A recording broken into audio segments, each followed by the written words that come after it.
Good morning, everybody. Buenos días. Yo soy Andrea Gómez desde los estudios San Orlando Sánchez Live, TLC Live in Austin. From the People's Republic of Texas, better known as the capital of the state of Texas. Yes. Great. So tell us what you guys doing over there. Well, a lot of exciting things, but hey, Andrea, it's good to see you. Sorry I'm not in studio with you, but there's a lot of exciting stuff going on. So we are in Austin, Texas. I don't know, and this is a lot of inside politics, but I'll share it because most of the people that are our viewers do participate in inside politics. So Texas Latino conservatives undertook a massive, and I mean massive, study of registered Hispanic voters in Texas that are not Republican to see where the Hispanic community is going, what they're thinking, what their issues are, what their beliefs are, what motivates them to participate politically. And we have delivered the results of that poll. It was actually a two-phase study, Andrea, based on the census data, the scoring that we did on Hispanic voters based on the voter registration files, and we did it after redistricting. So we adjusted all the districts in Texas. And then we went out on the field in June with a 1,200 person interview, which is a pretty sizable poll. As you know, most political polls will poll 600 registered voters. We went to 1,200 in three different regions of Texas. And I can tell you the results are very, very good news for the conservative movement in Texas. So this will serve as our roadmap for the next few years on how to continue attracting conservative Latinos to the political process and further making sure that Texas continues to be a conservative government that's pro business, pro freedom, pro family. And so we're excited about that. And then, of course, that was yesterday. And today we have a roundtable discussion with all of the Hispanic groups in the state of Texas to make sure that we have basically it's a huddle. If you watch American football, you know that the team huddles so we know what the play is going to be. So today is a big huddle here in Texas. I've stepped out of the meeting so I can do the show. But we have every Hispanic organization from across the state of Texas meeting today in a huddle to decide what is going to be the play in November. And I'm glad that you are able to join the show today because we have a very important guest. She's getting ready to be with us. But before we introduce our guest, tell us about the weekend in McAllen. How was Leadership Latino? And of course, we have another upcoming class in San Antonio this coming weekend. So that's a great question, Andrea. As you know, we traveled the state of Texas through our 501c4. Remember, Texas Latino Conservatives is two organizations. We're a political action committee that makes direct expenditures on behalf of candidates that are conservative in the state of Texas. But we're also an advocacy and education and social welfare organization through our 501c4. 501c4 is part of the tax code that allows organizations to sort of persuade and move public policy in a particular direction.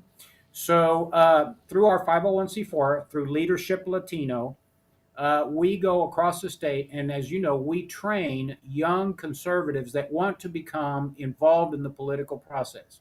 For example, in November of 2019, we were down in the Rio Grande Valley where we had one young student, among others, by the name of Mayra Flores. That was November of 2019.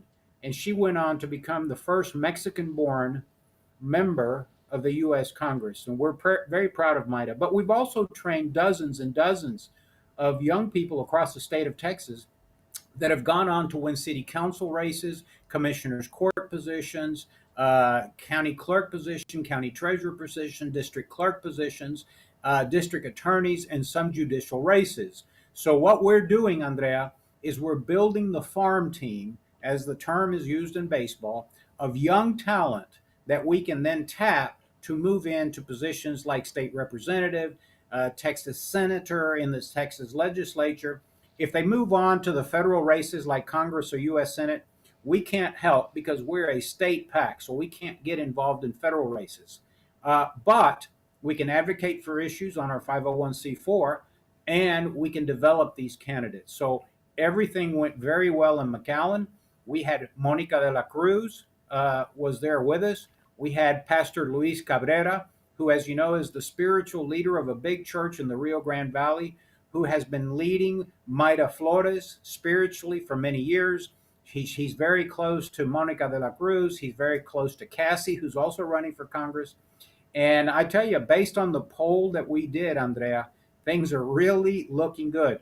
And I might say that the Democrats keep on giving gifts. They just passed one of the largest tax increases in American history. Yes, they say they're going to raise taxes on American corporations. But Andrea, you know, and I know that corporations are owned by us, by you and me, by our retirement systems, by our 401ks, teacher retirements, county retirement systems. All of the retirement systems invest in the stock market. So that was really a tax increase on the American people. And of course, they're trying to kill the most important industry in the state of Texas, and that's the oil and gas industry. And we have data to prove that the Hispanic community across the state of Texas overwhelmingly supports oil and gas exploration in the state of Texas. So we had a very successful weekend in McAllen. And as everyone knows, there's still time to register for our Leadership Latino elect in San Antonio this coming Saturday. So we're looking forward to seeing all our friends in Bexar County and surrounding counties. That's great. Yeah, I hear a lot of good things this week, and of course, looking forward to be in San Antonio for Leadership Latino this coming weekend. So, our guest is ready, Orlando. So, let's introduce her because she is a very, very important guest today because also Texas Latino Conservatives is supporting her in her campaign. And she is Alexandra del Moral Miller. She is running for Harris County Judge to defeat Lina Hidalgo this coming November. So she is with us today. We've been looking forward to this interview to get to know her better, to know her background, and I was reading her bio. Very excited to have her today. Alexandra, good morning.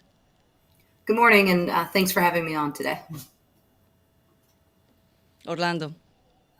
Well, I'm delighted. Look, for full disclosure, I've got to tell you that, we at Texas Latino Conservatives, because we took a little heat on social media, Alex, and I got to share this. It's kind of funny. Uh, Before I knew you were a candidate, Texas Latino Conservatives was desperate to find a candidate to challenge Lina Hidalgo. And we endorsed early on, and which we generally don't do, one of your opponents in the primary, Vidal Martinez.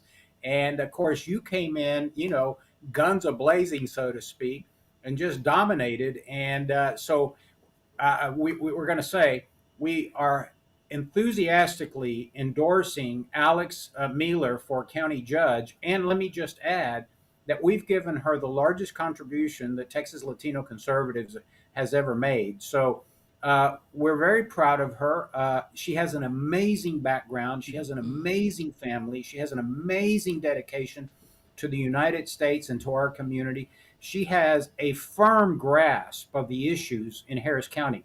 As you all know, I served as county treasurer for 12 years, but I am thoroughly amazed how Alex has full command of the issues that are facing Harris County.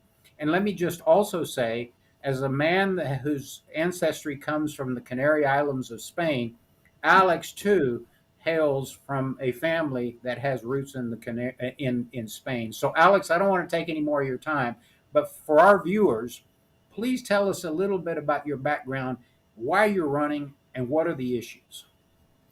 Thank you, and a very kind introduction.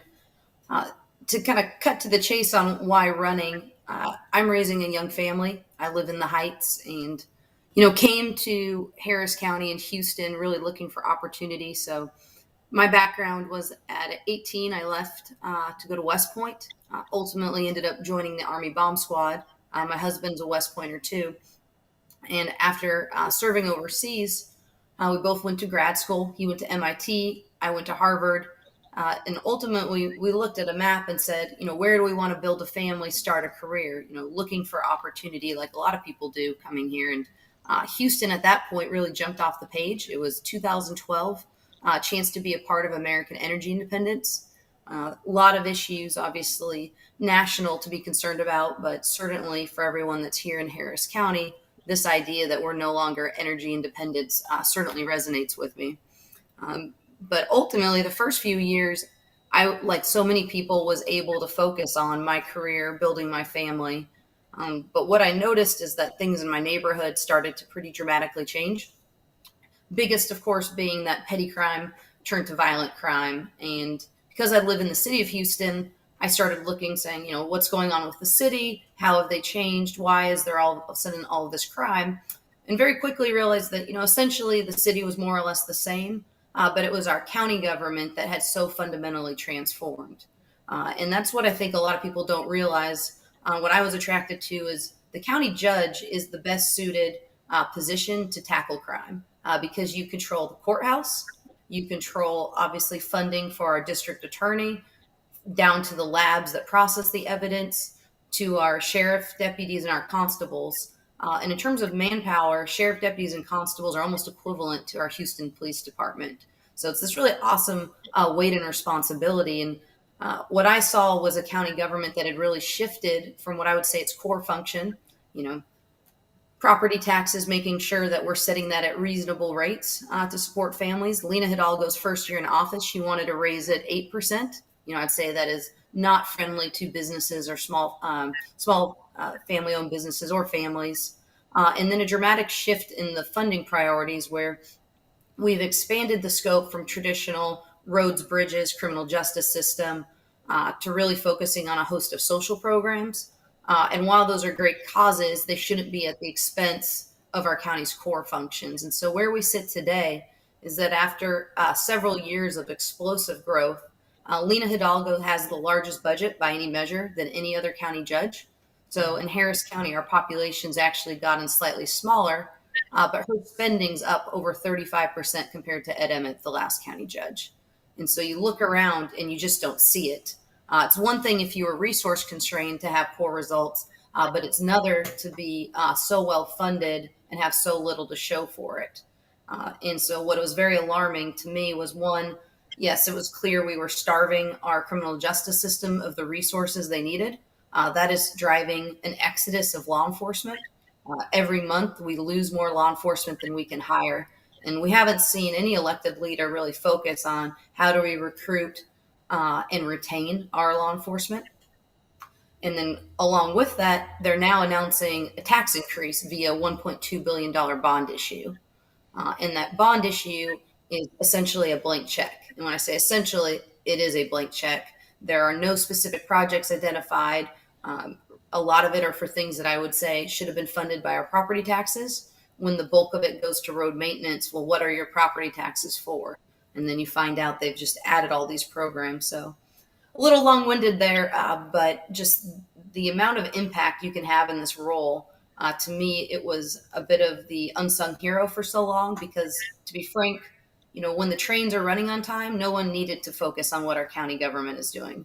But it is clear that things are not working. We are failing to deliver basic services.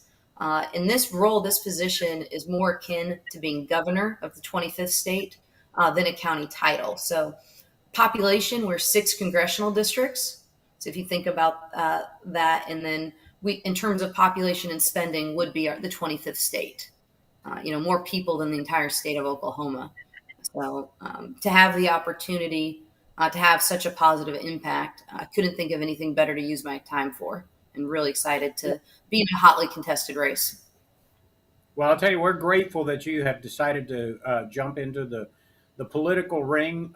What's amazing to me is, and I've been in politics for over a quarter of a century here in the Houston, Harris County area, is that rarely do you see a novice in politics, and I hope that you don't take offense to that, but you have no political experience, you've never run for office, like Lena Hidalgo. But the comparison is, Lena Hidalgo was clueless.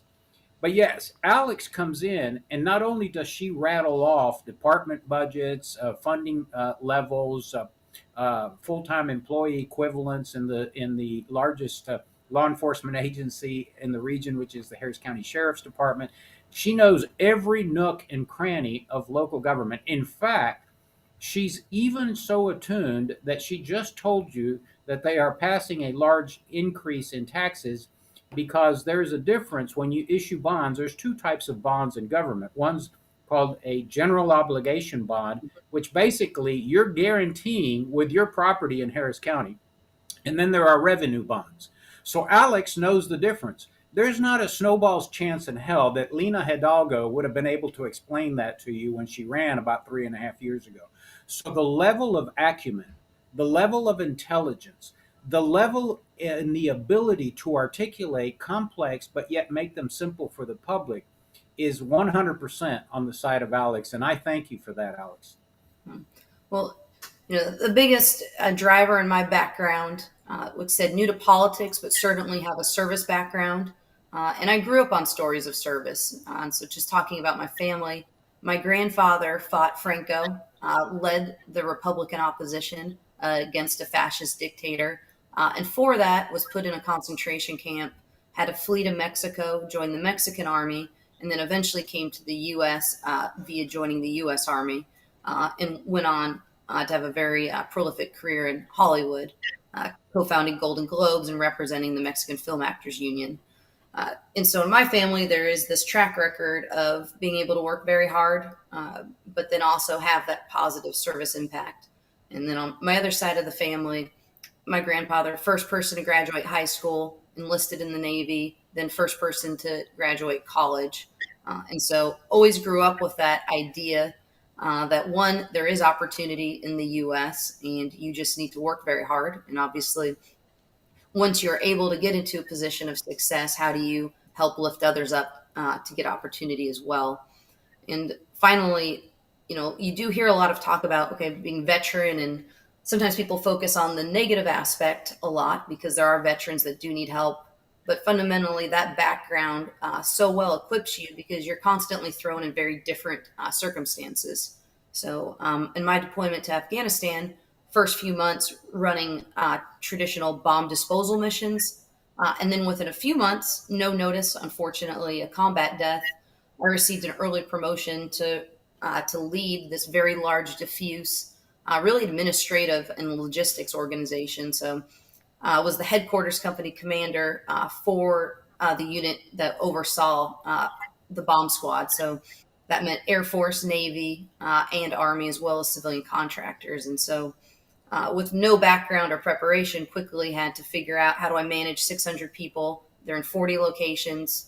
And then we were losing weapons. So all of a sudden, I just spent, a few months doing nothing but combat operations. Now I'm in a fully logistics role. So there is a flexibility that you learn from the military about how do you learn a really new skill, assess a new organization, because you're just constantly coming into new organizations. And even in the Army Bomb Squad, you're always a bit of a visitor. So I supported an infantry battalion, and very quickly you figure out, okay, well, that person may have the title, but these are the few people that are actually making the decisions. What are their priorities and how do I support it? And so I've just taken those basic skills and lessons and applied it to the political arena. Alex, tell us what is your priorities in your campaign, and in case you win this November, what are you going to concentrate to work in Harris County? Sure. Number one has to be public safety. And the reason I get excited about that, because if you fail on public safety, how do you do everything else?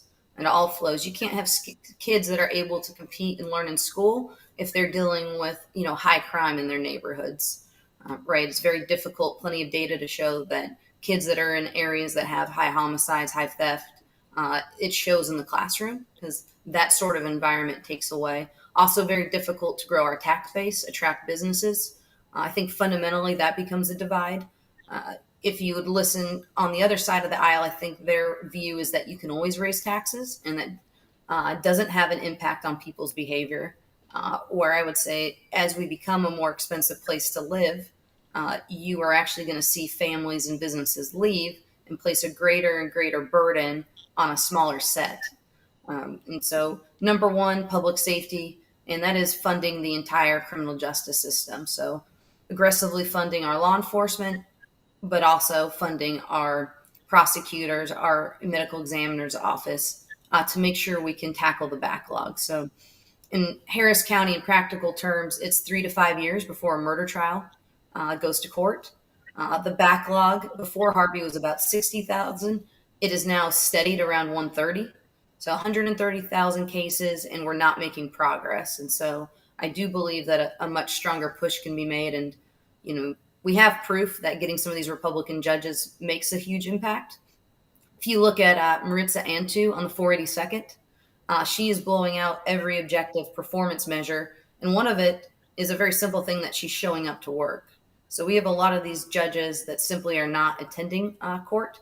And so before we even have to look at night court or weekend courts or spending more money, we need to get people doing their job the way that Maritza Antu's been available to.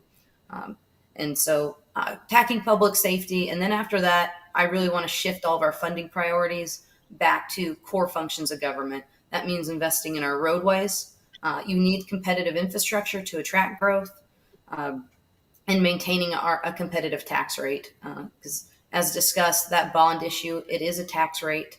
And even with all of this growth we've had the last few years, our commissioner's court has stated that we've at least $100 million shortfall for the 23 budget.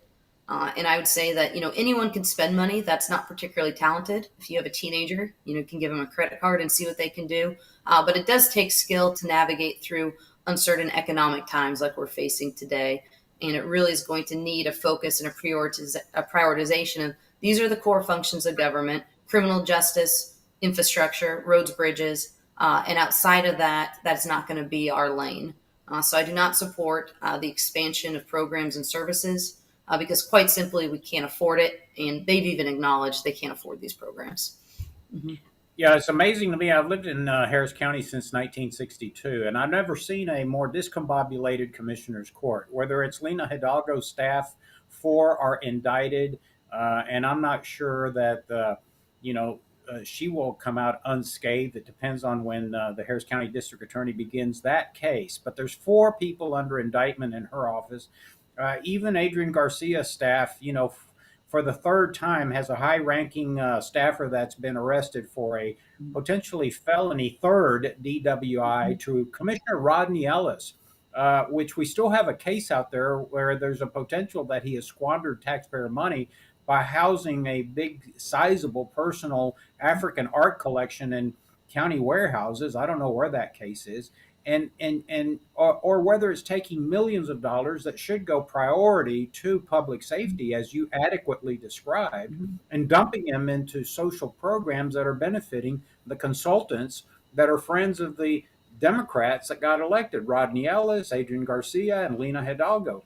That needs to be exposed. We need to talk about it, because the most important thing in a taxpayer's life is, what are you doing with my taxes? And so I'm glad you're on top of it. Those are certainly the important priority issues. I know, Andrea, we actually advertised, Alex, that you were going to be on the program, and I think Andrea got a list of questions. So Yeah. Andrea, if you have those questions from our Yeah, viewers, you might I was gonna go to that after that. Okay, go ahead.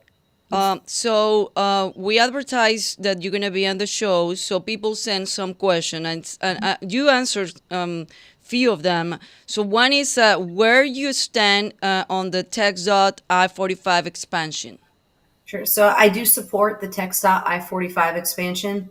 That is a key difference or issue. Right now, it's cost roughly $500 million due to the pause or delay. So Lena Hidalgo, our county taxpayer dollars, have gone towards suing TxDOT. And so I think, one, at a high level, whether or not you agree with the plans as driven, I think we could all say that an appropriate response of our county government would be to engage in a dialogue with the state. The county is the execution arm of the state. And it is not reasonable to me that if you have a disagreement, that the first step is what I would call pretty much a nuclear option, to go to a lawsuit, sue your higher authority. So You know, the numbers keep bouncing around on the project, whether it's 9 billion now as you start to weigh in inflation. There's probably 10 billion of funding, but there's over 3 billion that is ready to go, was shovel ready a year ago, and it's to redo the loop around downtown. And for me, one of the biggest mandates you have as county judge is you lead our emergency response. It's only that loop around downtown that the plans are solidified or finalized. And we've seen from Hurricane Allison that we have a real bottleneck on evacuations. So it is a public safety issue to me, particularly around that project that's ready to go. And it also relates, I think, one of the facts I didn't realize till even running is our port is over 20% of Texas's GDP. And we right now are leading the country in tonnage. So I think there's a lot of cities and areas that would love to have a growth economic engine right now. We're very fortunate that our port is one of those that's pretty hard to come by in our current economy. And so one of the reasons we are shifting and growing market share is how great our labor is with the longshoremen, but also critically important is having those 18 wheelers to offload the cargo. And so I-45 is directly related to our economic competitiveness with the port. And so I do think it's a false proposition for Lena to say I'm pro the port, but I'm against I-45. That you've got to, no one's saying that they can't adjust plans, and they've done a lot of revisions. To me, that's how you manage as county judges. We aggressively pursue funding from our state and federal partners. And that's one of the things that's been a real weakness. And if you ask how I vision the role, my job is to bring in resources to the county. If I won't advocate and push for Harris County, who will? And so very big difference between, doing a nuclear option, which is a lawsuit that really cuts off any sort of debate or ability to revise and work through any sort of challenges. And so, yeah, that's a great point. And I'll tell you, Alex, I mean, I'll share with you, I've been here most of my life and I've seen several expansions. Number one, the I-10 expansion kind of went fairly smoothly, where there was, of course, community interest as to sound walls and acquisition of right of way and whatnot. But we never sued TxDOT for the I-10 expansion. Number two, we undertook a massive reconstruction of 59, especially around the Rice University area, Dunleavy area, Kirby area, all the way into downtown. And a big issue developed because TxDOT wanted to save money and go above grade where the community wanted to keep it below grade. We didn't file lawsuits and delay it for, ad nauseum. We worked with TxDOT to come up with a compromise that everybody was happy with. And then finally, we reconstructed the Pierce Elevated many, many years ago, and that went off swimmingly, as the British would say. I mean, it was done under budget and under time. This is the first time that I recall that Harris County has filed a lawsuit against TxDOT for an expansion that, as you correctly point out, is critical for the region, not only for public safety and evacuation of hurricanes, but certainly to move goods and services, which, as you correctly mentioned, the Port of Houston is the largest economic driver. So I'm really disappointed in this dysfunctional, discombobulated commissioner's court. So I think Andrea has another question that one of Yes, our viewers. they ask, what is your plan to clear the backlog of cases? So right now the largest bottleneck is our district attorney's office. Is a big piece of it, and funding the medical examiner's office so we could process forensic evidence quicker. And then finally, I obviously hope that we'll have a slate of new judges. Most of those that are sitting on the bench are not fulfilling their conduct of office. There's just far too many that are simply not having court. There are multiple judges that haven't heard a case in months. That's pretty outrageous. And so if we don't have a sweep of new judges, what I would see is really shining a light on that in my role, and monitoring and tracking, who's actually holding court, and trying to put political pressure to make sure the public knows that we have people sitting in office that are refusing to fulfill their oath of office. And something new and different that's happened the last few months is our district attorney's actually been filing judicial conduct complaints, highlighting judges that are violating their oath of office for sanction. And so that is one of the things that I think is important, that all public officials are held accountable for their decisions. And as was mentioned earlier, fundamentally, you asked me, these are not Republican Democrat issues. This is about, do you want to see a return of ethical government? It is not ethical to bid rig or steer contracts to your friends, as three of Lena Hidalgo's staffers have been indicted for. And it's certainly not ethical to decide to focus more on the small business you're running as a judge instead of opening up your courtroom and restoring law and order. Because I do believe in the right to a speedy trial. If you kind of asked on my view of jails, is you should be behind bars if you're a public safety threat. And then our obligation in putting you in pretrial detention is to quickly get you in front of a jury of your peers, so it can be decided whether you're guilty. And at this point, it is just a free-for-all of lawlessness where, we have a court that isn't moving through cases. I think if people saw what is being dismissed or the plea deals, they wouldn't feel very comfortable with it. And that's kind of a natural outcrop of what's going to happen when people are resource constrained. And so we're now spending an obscene amount of money to transfer people. We just authorized, $25 million to move to Post Texas. Before then, it was Louisiana. And part of the reason is just the shortage of our guards. We don't have people that want to work in the jail is another challenge. We unfortunately had a teenager who's handicapped beaten to death because there wasn't proper security. And then we had one of our own deputies violently raped and assaulted for 15 minutes, now permanently handicapped. And the reason these jails are so overcrowded is a direct result of the backlog. So if you're never clearing through any cases, you're just adding more and more to our pretrial population, which now is almost entirely felons. These are not people you would want walking down the street next to your family. Talking about judges, they're asking if you had endorsed or you planning to endorse any judge that will do better job. So I'm generally supportive of or I do support the Republican judicial candidates. And, I think Maritza Antu has set a very high bar. She's the only one actually sitting on the bench. And that is, unfortunately, the thing is that, right now, Democrats do control our entire criminal justice system. And we've seen what that looks like the last few years. But I think regardless of party affiliation, it's hard for anyone not to be impressed with Maritza Antu's done with the 42nd, because she is burning through her backlog and fulfilling, that oath of office to how do you identify who's a public safety threat and how do we quickly get people their day in court. And they're also asking, this is the last question. Okay, go ahead. They're also asking if you can do something to end for being Houston a sanctuary city. Sorry, I didn't follow the last question. Could you say that again, Andrea? Yeah, they're saying that if you can do something city to end Houston as a sanctuary city. Sure. And so there's no actual defined definition of sanctuary, city. It's always a little, but the general idea of lawlessness, I think we're all very aware of the role of human trafficking in Houston, where that's not a great way to be known, but we certainly are known as the human trafficking capital for the Western Hemisphere. That all emanates from the same issue of the word being out that we have general lawlessness in Harris County.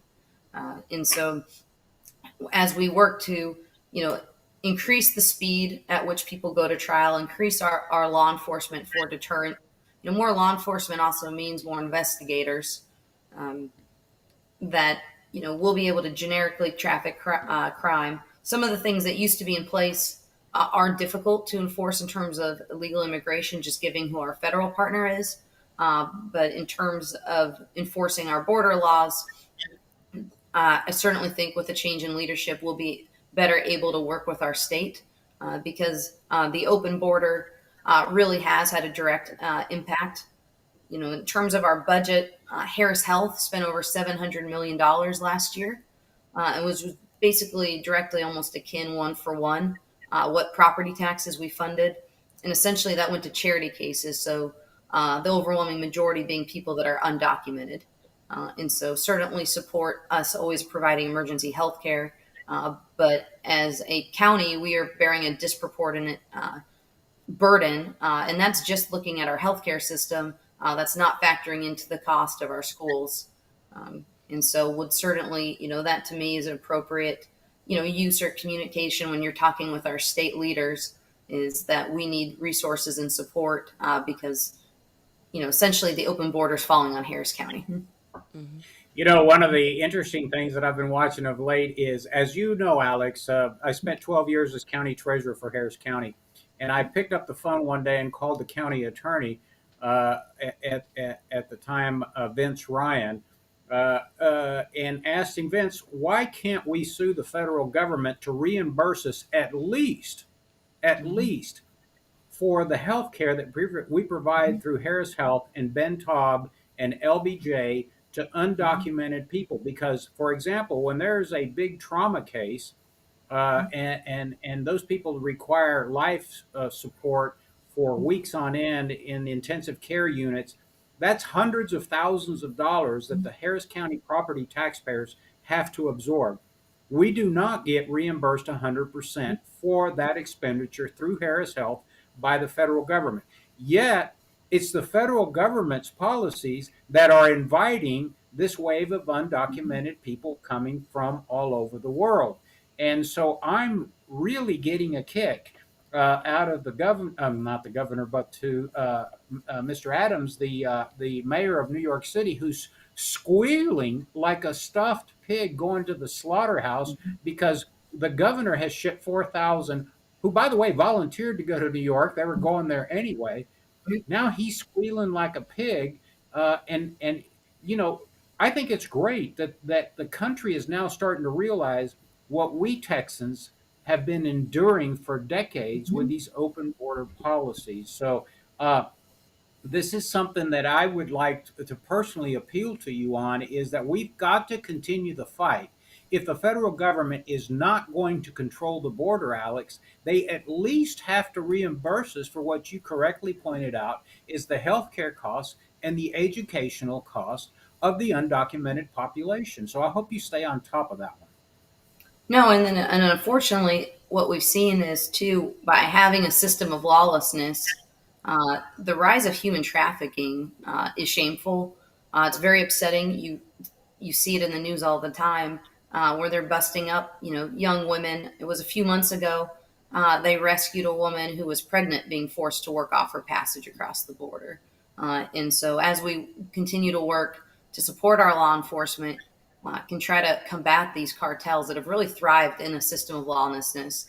That obviously the federal government has played a role, but then through the radical version of bail reform, where we fail to distinguish between who's a first-time offender versus a career criminal, and that actually lays at the hands of our commissioner's court, and why I'm so excited to challenge Lena Hidalgo, because they've exasperated these problems.